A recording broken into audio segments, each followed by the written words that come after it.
पकौड़ों में ना ज़्यादा ऑयल होगा और ना ठंडे होने के बाद नरम पड़ेंगे। बिस्मिल्लाहिर्रहमानिर्रहीम। अस्सलामुअलैकुम। मैं हूं इमरान और आप देख रहे हैं इमरान उमर यूट्यूब चैनल। रमज़ान शरीफ की आमद आमद है और रमज़ान शरीफ में अफ्तारी में हर दस्तरखान पे हर घर में पकौड़े लाजमी फ्राई किए जाते हैं। अक्सर मेरी माओ बहनों को भाइयों को एक ही शिकायत होती है कि पकौड़ों में बहुत ज़्यादा घी या ऑयल चला जाता है या फिर पकौड़े ठंडे होने के बाद नरम पड़ जाते हैं। तो आज मैं आपसे कुछ ऐसे टिप्स एंड ट्रिक्स फॉलो करूंगा। इंशाल्लाह ताला पकौड़े पूरी रात ठंडा होने के बाद नरम नहीं पड़ेंगे और ना ही पकौड़ों में बहुत ज़्यादा ऑयल होगा। आज मैं आपको बताऊंगा कि आप पकौड़े फ्राई करते वक्त कौन सी ऐसी गलतियां करते हैं जिससे पकौड़े अच्छे नहीं बनते। पकौड़ों का मसाला कैसे बनाना है, बेसन कितना इस्तेमाल करना है, पानी कितना इस्तेमाल करना है, पकौड़ों को फ्राई कैसे करना है। इंशाल्लाह ताला इस रेसिपी में ऐसी तमाम टिप्स एंड ट्रिक्स आपके साथ शेयर करूंगा जिससे आपको पूरा रमज़ानुल मुबारक में बहुत ज़्यादा फ़ायदा होगा। तो चलें जी, बाकी तमाम बातें आज रेसिपी में डिटेल से डिस्कस करेंगे। तो जल्दी से रेसिपी देख लेते हैं। चलें जी व्यूअर्स, बिस्मिल्लाह करते हैं। ये मज़ेदार अफ्तारी के लिए पकौड़े बनाने के लिए सबसे पहले बात करेंगे आलू की। तो यहाँ पे आप देख सकते हैं आलू को मैंने किस तरह से काटा हुआ है। आपने मीठे आलू का इस्तेमाल नहीं करना, शुगर फ्री या नमकीन आलू का इस्तेमाल करेंगे। इससे पकौड़े बहुत ही अच्छे और खस्ता बनते हैं।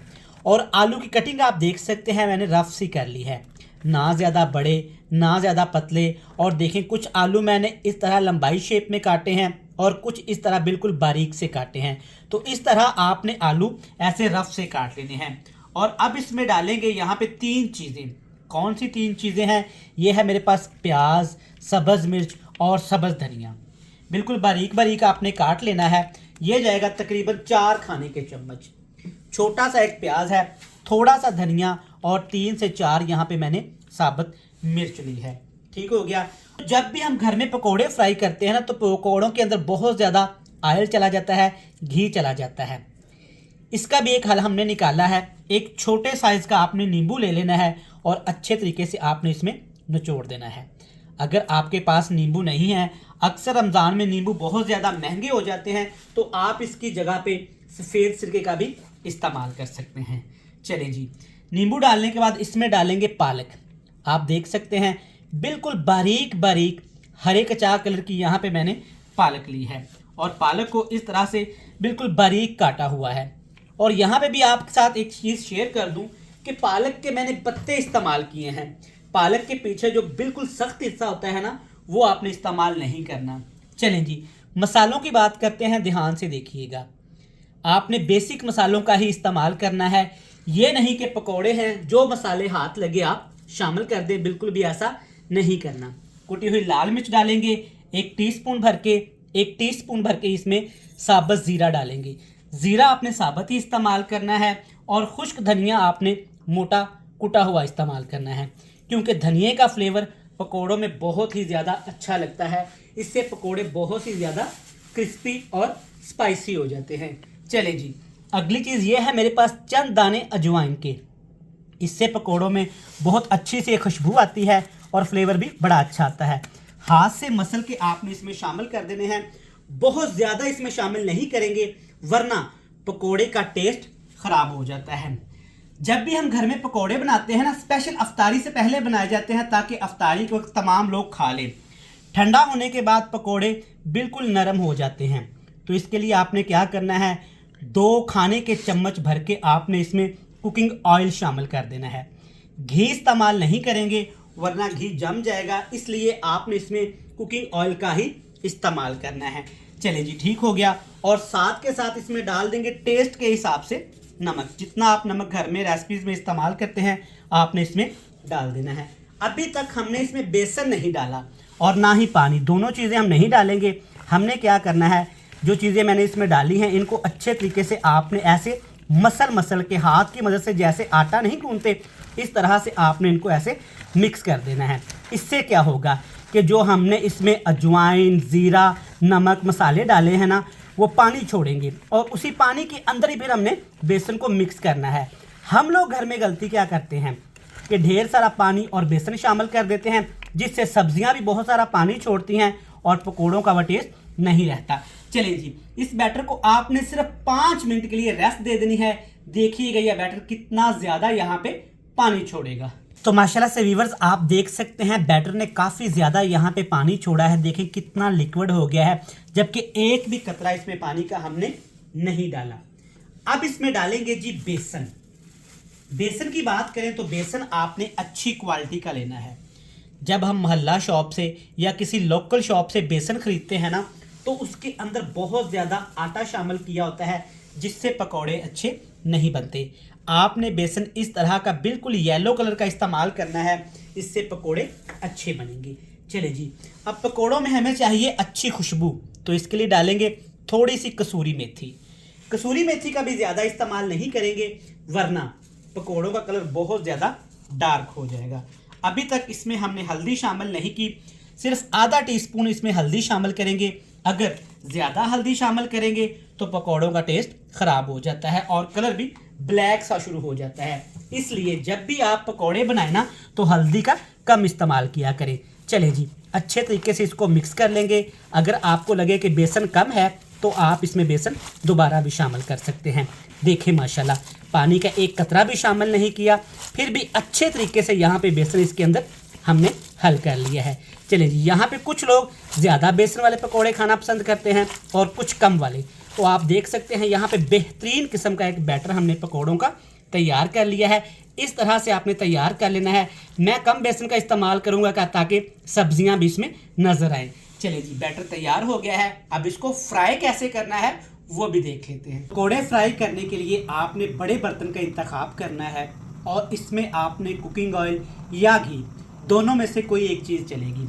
ज़्यादा गर्म नहीं करेंगे और आपने छोटे साइज़ के इसके पकोड़े बनाने हैं। एक चीज़ का आपने ख्याल करना है कि हम टाइम की बचत के लिए ऑयल को, घी को बहुत ज़्यादा गर्म कर लेते हैं, जिससे सारी मेहनत ज़ाया हो जाती है और पकोड़े हमारे अच्छे नहीं बनते। अगर हाई फ्लेम पे तेज़ आग करके गर्म ऑयल के अंदर ज़्यादा पकोड़े फ्राई करेंगे ना, तो पकोड़ों का कलर भी ख़राब हो जाएगा, पकोड़े अंदर से कच्चे रह जाएंगे। जैसा कि अक्सर घर में हो जाता है कि ऊपर से पकोड़े बिल्कुल डार्क कलर के, ब्लैक कलर के हो जाते हैं, लेकिन अंदर से पकोड़े कच्चे रहते हैं। तो इसलिए आपने क्या करना है, ऑयल को सबसे पहले आपने बहुत ज़्यादा गर्म नहीं करना, उसके बाद आपने हल्की हल्की आंच पे पकोड़ों को फ्राई कर लेना है। चलिए जी, पकोड़े शामिल कर दिए। अब आपने 3 मिनट के लिए पकोड़ों के साथ छेड़खानी नहीं करनी। जब आप 3 मिनट के लिए पकोड़ों को फ्राई करेंगे ना, तो देखिए माशाल्लाह पकोड़ों की अच्छी खासी यहाँ पे बेस बन जाएगी और एक साइड से ये स्ट्रॉन्ग हो जाएंगे। फिर आपने क्या करना है, किसी बर्तन की मदद से आपने ऐसे एक एक पकौड़े को इसकी साइड चेंज कर देनी है। ज़्यादा इसके साथ छेड़खानी नहीं करेंगे। रमज़ानुल मुबारक में अफ्तारी के वक़्त हर घर में पकोड़े बनाए जाते हैं और हर घर में डिफरेंट तरीक़ों से पकोड़े फ्राई किए जाते हैं। तो ये तरीका इस दफ़ा आप अप्लाई करिएगा, आप सारे तरीके भूल जाएंगे। दूसरा वीडियो को देखते देखते यहाँ तक आ ही गए हैं ना, तो रमज़ानुल मुबारक की रेसिपी को लाइक करके चैनल को सब्सक्राइब भी कर लें। जिन लोगों ने, जिन दोस्तों ने चैनल को पहले से सब्सक्राइब कर रखा है, उनका जनाब मैं शुक्रिया अदा करता हूँ। चलें जी, दूसरी साइड से भी आपने पकोड़ों को 3 मिनट के लिए बिल्कुल हल्की आंच पे फ्राई कर लेना है। आप देख रहे हैं माशाल्लाह पकोड़े अच्छे तरीके से पक रहे हैं, लेकिन पकोड़ों का कलर यहाँ पे डार्क नहीं हो रहा। चलें जी व्यूअर्स, आप देख सकते हैं दूसरी साइड से भी हमने पकोड़े सिर्फ 3 मिनट के लिए फ्राई किए हैं, वो भी हल्की हल्की आंच पे। तो ज़बरदस्त अल्हम्दुलिल्लाह, देखें कलर कितना प्यारा आ गया है, चेक करें। और जिसके अंदर हमने पालक, सब्ज़ मिर्च, प्याज शामिल किए थे, उनका कलर भी बिल्कुल चेंज नहीं हुआ। तो इसी तरीके से आपने सारे पकोड़े ऐसे ही फ्राई करने हैं इस मेथड के साथ। अच्छा, ये पकोड़े अगर 6 घंटे भी पड़े रहेंगे ना, तो ये पकोड़े नरम भी नहीं होंगे और अंदर से ये फीके भी नहीं लगेंगे।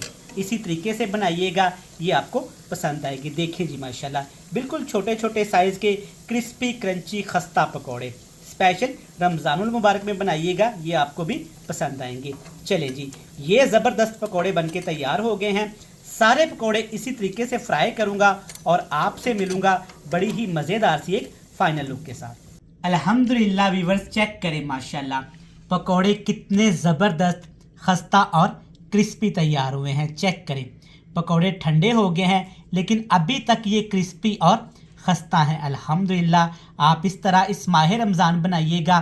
साथ में ये मज़ेदार पुदीने वाला फ्रेश रायता।